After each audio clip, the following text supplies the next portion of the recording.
गुरु ब्रह्मा गुरु विष्णु गुरुदेव महेश्वर गुरु साक्षात परम ब्रह्म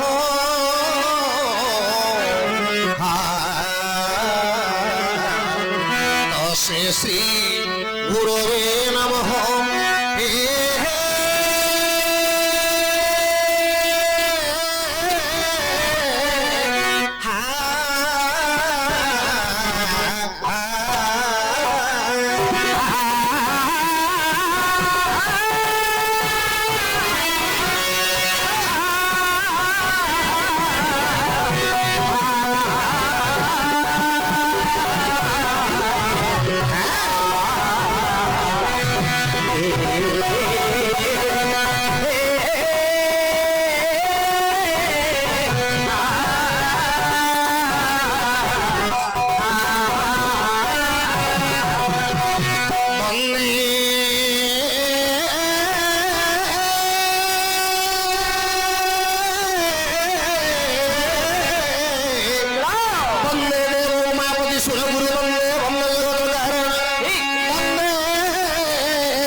वंदे सूर्य शशांकवं भीमेनं वंदे मुकुंद प्रियं वंदे भक्तजना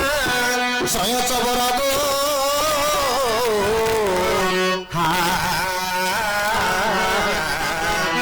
वंदे शिव शंकर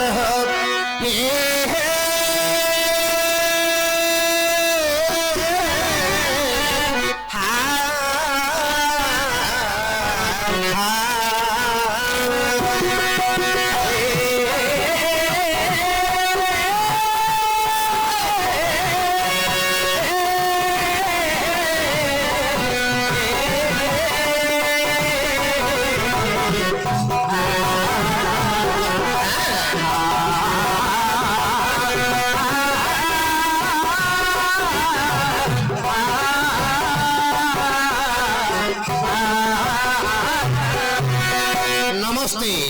नमस्ते सुधीवृंद तथा मोर समागत जनता एवं मोर विज्ञान सज्जन मंडली आउ मोर कला प्रेमी दर्शक समाज आज गोटे पवित्र दिन ए दिनटा को ए रजनी को कहीं मो पवित्र बोली मन कली आपण माने जानि परुथिबे कोन कहीं ना हमर ए जो गांडू गौड़ आज्ञा जीवित थिला समय रे से जहा करी छंती तांको परिवार पई उद्दिष्ट अटे निश्चित भाबे का परिवार पई की करूनी आगे समस्त परिवार पई हम समस्त किछि किछि करूछन किंतु से गांडुआ गंगर आज देहांत घटी जाई आज तांकर द्वादश साह 12 दिन भोग हैला तबे ध्यान दियंतु आगे आउ आज से गांडू गौड़ देहांत होइछंदी काली के मध्ये हमें देहांत हेबा हेले जन्म जदि हमें नै छंदी मृत्यु हैला अनिर्वाच्य दिने नहले दिने हमें समस्त मरिबा किंतु ध्यान दियंतु दर्शक बंधु ध्यान दियंतु हमें समस्त जन्म लाभ करिछन ए जो हमें मानव शरीर धारण करिछंदी ए मानव शरीर हैला आज्ञा दुर्लभ जीवन ए दुर्लभ जीवन रे प्रभुंकर गाथा वो गाथा श्रवण करिबा उचित तबे ध्यान दियंतु आज्ञा ए जो एबे गांडू गौड़ आज्ञा देहांत हेली तांकर आत्मा आत्मा तो आगे अविनाशी आत्मा खड़गरे छिड़े नहीं कि जलरे बुड़े नहीं कि पवन रे उड़े नहीं कि अग्नि रे मध्य पोड़े नहीं अच्छा अच्छा समस्तंग देहरे आत्मा नारायण निवेश करिसंति तेणु शास्त्र कहिछि सकल घटे नारायण बसती अनादि कारण हे विज्ञजन माने आम शरीर रे से परम ब्रह्म सत्ता आज आत्मा उपरे वास करिथिले जेतबे ए शरीर जरा जीर्ण अवस्था को आसी जान सेतबे आत्मा कोन करंती आउ गोटे घट रे स्थान पाइबा पई ए घट को छाड़ी दियंती जेतबे ए घट को छाड़ी दियंती सेतबे ए जो नामधारी बा ए देहधारी लोकर मृत्यु वरण होय किंतु आत्मा मरे नि आगे खाली मरुछि के से नामर ए जो शरीर रूप को नामधारी शरीर के मलारे बोली लोके पचारला हम कोन कहउछंती आज से गांडू गौडंगर 12 दिन हे गेला गांडू गौडा के मरि गेले बोली हम कहबा ना कहबानी ए जो नामधारी देहधारी लोकंगर मृत्यु होउछ किंतु आत्मा भगवान के निकट को चली जाउछ जदि ए कथा सत्य जदि आत्मा भगवान के निकट को चली जाउछ परमात्मा के पाख को चली जाउछ हम समस्त पाप पुण्य को भय करछंती काहेकि आ मरला परे भूत बोली के डरछंती काहेकि देखंतु आगे जीन थिले जागो मोर मोर मरि होले आगे भूत बोली के डर अच्छा अच्छा गोपा हो मा हो के हो समस्त मन रे भीति पसि जाउची ए भूत आगे जीन थिले जागो मो पा मो मा मरि होले पुनी से भूत जदियो भूत से भूत किमिति होउची कि परि आ लोके डरुछंती काहे कि ए प्रेत कार्य करूछंती काहे एटा सर्वसाधारण मने रखिबा उचित आगे तबे ध्यान दियंतु अच्छा धरि नियो हमर ज्ञानति भितरे जनकर देहांत घटिला आमे ज्ञानति परिवार कोन करूछंती ना सबको संस्कार कर देई गिरी ता बासी दिन आगे हम अस्थि शीतल कर दोछंती करूछन रे करू नाही हेले एटा काहे करूछंती ना हमर गोटे परंपरा बोली हमर ज्ञानति कुटुंब भितरे ता चली चली आसीथिला ताको देखे देखि हम मध्य करी चली छंती किंतु एटा भूल आगे बुझिले ना काहे के कथा भूल बोली प्रमाण काहे ये जो आत्मा देहरे विद्यमान करिथिले आत्मा सिना परमात्मा को पाखु को चली गले किंतु आत्मार पंच काया थाए पांचटा काया कोन कोन ये जो पंचभूतर शरीर आप तेज वायु पृथ्वी आकाश ए हला पंच तत्व बा पंचभूत हेले ए पंचभूतर शरीर पंचभूत रे लीन हबो आगे 11 दिन भीतर किमिदि लीन हबो एही विषय को उपलब्ध करी हमर काल रहस्य बा ज्योतिष शास्त्र रे प्रमाण कोन बोली ध्यान दियंतु आज्ञा अनय 3 दिनस्य जने 5 दिवस नवमे गृह प्रवेश दशमे रहणी तथा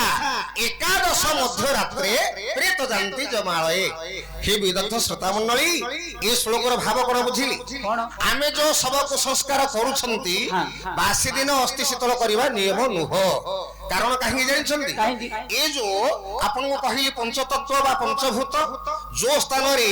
जो लोक मृत्यु वरण करिथिबो से स्थान रे गोटे काया थिबो आगे पांचटा काया मने रखन गोटे काया थिबो हेले से कायाटा हला कोन ना भूतत्वर काया से भूतत्व रे से लीन हो बुझिले ना तापर आसिला आगे अग्नि तत्व आमे कोन करछोने ना सब को नेकी संस्कार करछंती से केबे केते दिन रहबो से कायाटा अनळे 3 दिन 3 दिन पर्यंत से अनळे रे दग्ध हेग्री लीन हो 3 दिन बीती गला जने 5 दिवस आमे चतुर्थ दिन अस्थि शीतल करबा नियम आपण ब्राह्मण समाज रे देखंतु 4 दिन आगे तंके अस्थि शीतल करी क्रिया घर करी क्रिया धरुछन बुझिले ना शास्त्र पछरे हेले 4 दिन आगे आरंभ तंके करिवे हेले एबर पिले माने कोन भाबुछंदी मोला तो गला बापा करूथिले तंके करूथिले तंकर देखा शिखा एडी हांडी नै जो कार्य करी धरि पळि आसो ए कथा भाबुछंदी किंतु से न आगे अस्थि शीतल करिवा पय आगे गोटे बड गरा दरकार बड गुड कंट आगर लोक गुड कंट नै गिरी अस्थि शीतल करूथंदी काहे ना आमे जो संसार रे पितुला तयारी करी गिरी ताको जो आमे आउ सातुडा बाना पुती गिरी सातुडा खजा पुती गिरी ताको भोग करी गिरी आमे तांगर अस्थि की पौड पाए रे धोई गिरी आनी थाउचंदी हेले ए जो प्रेतात्मा को आमे पितुला सजै गिरी आनी थाउचंदी ना से जो बड गरार पानी टोपे टोपे टोपे 5 दिन पड़िबा आवश्यक जलने 5 दिवस ए जल तत्वर कायाटा 5 दिन पर्यंत सेठी रहि गिरी लीन हो देखंतु हेले 5 3 8 हे लागे नियारे 3 दिन पानी भितरे 5 दिन 8 दिन हे नवमे गृह प्रवेश ଆପଣ ପ୍ରେତାତ୍ମା को ସ୍ମରଣ କରନ୍ତୁ କି ନ କରନ୍ତୁ 9 दिन ସେ ଘରକୁ ଆସିବ। ଆଉ ଆମର ଓଡୋଶୀ ପଡୋଶୀ ମା ମାଉସୀ ମାନେ କହୁନାହାନ୍ତି ହେରି ସେ ମୋଲା ମୁଁ ଦେଖିଲି ସେ ଚମରା ମୂଳେ ସେ ଠିଆ ହେଇଥିଲା ପିଣ୍ଡାରେ ସେ ଠିଆ ହେଇଥିଲା ତା ବାସି ଦିନ ନାହିଁ ଆଜ୍ଞା ଏଟା ଭୁଲ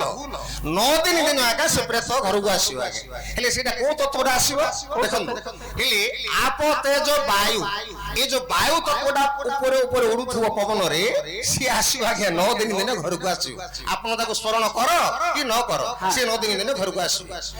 दशमे रहणी कथा ए 10 दिन से घरे रहिबे रहणी करिवे काहे कि ना ताको हम 10 खपरार उद्धार करिबा से चाहे कि रहिथिबो से प्रेतात्मा मो परिवार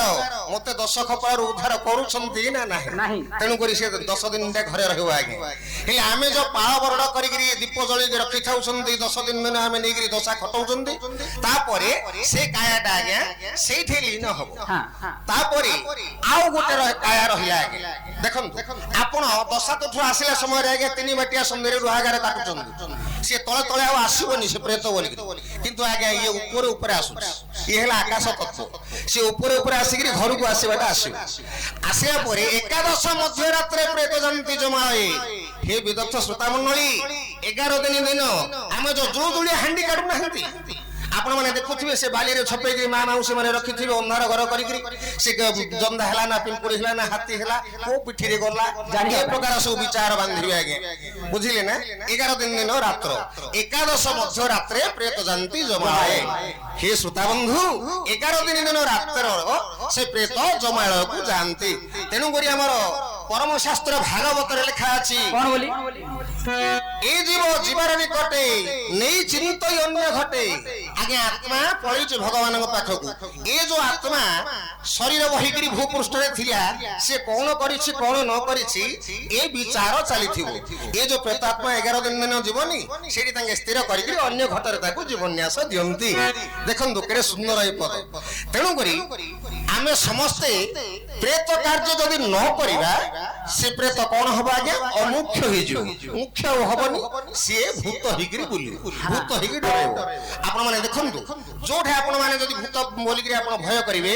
तमे आ महामंत्र को स्मरण करो भूत दूरी जीव आगे पाखु आसीबोनी एटा सुनिश्चित हे भूत अछंती निश्चित भाबे अछंती काई न हले एटा शास्त्र लिखि थांदा कि तेनु करी ध्यान दियो आगे आमे समस्त ए विषय को आधारित करी आ आत्मा को सदगति करिवा निमित्त आमे समस्त प्रेत कार्य करूछंती जना पड़ी गला आपण मानकु आमे समस्त एटा करिवा दरकार बुझिले ना तबे ध्यान दियंतु ए जो 12 दिन से तो जो लोक तो मोला गला आगे मोढ़ा ऊपर खड़ा ए जो आपण नाट लगई चंदी बिना मूल्य रे कोन होची के होनी हेले विशेष करी ए भारत रे नाट काहे की लगौ चंदी काहे की आरो मध गोटे कारण अछि एही विषय को उपलब्ध करी हमर उदाहरण श्लोक रे प्रमाण अछि आगे कोन बोली भारत श्रुति मात्रेण गंगा स्नान ने मानव भारत श्रुति मात्रेण गंगा स्नान ने मानव विष्णु स्मरण मात्रेण सर्व पाप प्रमुच्यते हे श्रोता बंधु माने भारत पुराण सुनिले जति की पुण्य अर्जन करिवे गंगा थरे बुड़ पकैले सेति की पुण्य अर्जन करिवे भारत श्रुति मात्रेण गंगा स्नान ने मानव विष्णु स्मरण मात्रेण सर्व पाप प्रमुच्यते विष्णु को स्मरण करबा द्वारा सकल पाप क्षय होई थाए हेले आमे जो परिवेषण करछु आगे एटा हला भारत रे ए अर्जुन सुभद्रांगर विवाह उपाख्यान श्री महाभारत रो पाठ तेनु करी ए 12 दिन महाभारत पुराण चर्चा करी प्रेतात्मा को स्मरण करिए प्रेतात्मा रो सद्गति हेई थाए।